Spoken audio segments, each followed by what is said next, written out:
مهم خبر: هند د افغانستان، پاکستان او بنگلاديش غیر مذهبي مسلمانانو ته تابعیت ورکوي. سلام، وخت مو په خیر. پام وکړئ د نن ورځې مهم خبر ته. هند د افغانستان، پاکستان او بنگلاديش غیر مذهبي مسلمانانو ته د تابعیت ورکولو لپاره تعدیل شوی قانون پلي کوي. د هند دولت د لومړي وزیر او د بي جی پي ګوند مشر نریندرا مودي په مشرۍ د دوشنبې په ورځ اعلان وکړ چې د تابعیت تعدیل شوی قانون د اجرا وړ وګرځید. د هند د کورنیو چارو وزارت هم د دوشنبې په ورځ په خپله ایکس پاڼه لیکلي چې د دې هیواد د تابعیت د تعدیل شوي قانون 2019 موارد د اجرا وړ دي، چې له مخکې وړ خلک کولی شي چې په هند کې د تابعیت ترلاسه کولو لپاره غوښتنه وکړي. یاد وزارت زیاته کړې چې د غوښتنلیکونه په اړوند ویبپاڼې کې د انلاین له لوري راټولیږي. د دغه قانون له مخې د دغو درې هیوادونو غیر مذهبي مسلمان کډوال چې له 2014 کال مخکې هند ته تللي د تابعیت ترلاسه کولو وړ دي.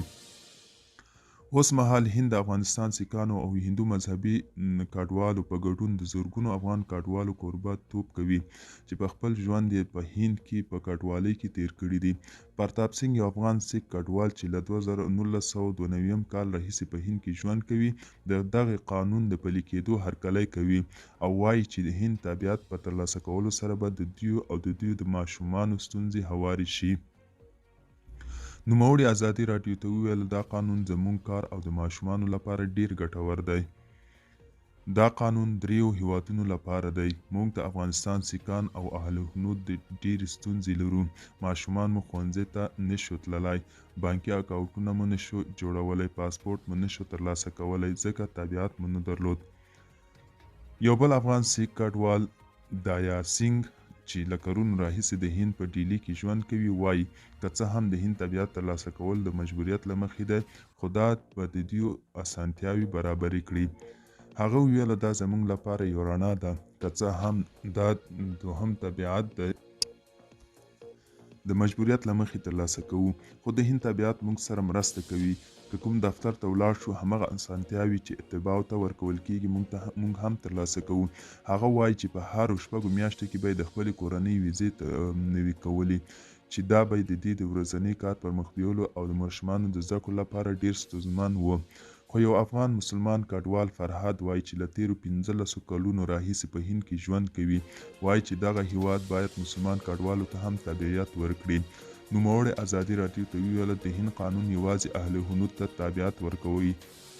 موږ هر څه هڅه وکړه چې موږ ته تابعیت ورنه کړ. دا ښه کار نه دی. باید مسلمان افغان ته هم تابعیت ورکړي. د تابعیت پرته نشو کولی بانکي اکاونټونه ولرو، کاروبار وکړو. ستونزې ډیرې دي، باید پاملرنه وشي.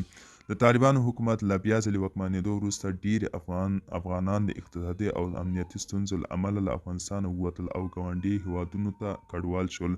خو د افغان سیکانو او هندوانو لپاره دا ستونزې ډیرې وي او تقریبا ټول له افغانستانه وتل ته اړ شول چې ډیری یې په هند کې کډوال شوي دي. په افغانستان کې د هندوانو د شورا مشر منجیت سنګ لامبي روانې اونۍ د یکشنبې په ورځ ازادي راډیو ته وویل چې افغانستان کې یوازې 15 هندوان او سیکان له خپلو کورنیو سره ژوند کوي. د هند تابعیت تعدیل شوی قانون 2019 کال د ډسمبر میاشتې په 11 نیټه تصویب شو چې له مخې د هند مذهبي اقلیتونه او افغانستان، پاکستان او بنگلاديش سیکان او عیسویان کولی شي چې د هند تابعیت لپاره غوښتنه وکړي. په هغه وخت کې د دې قانون تصویب او اوس په 2024 کال کې پلي کېدل د هندي مسلمانانو غبرګونونه راپارولي چې ولې مسلمانان په دې بهیر کې شامل نه دي. دا د نن ورځې چمتو کلی خبر. تر بیا هم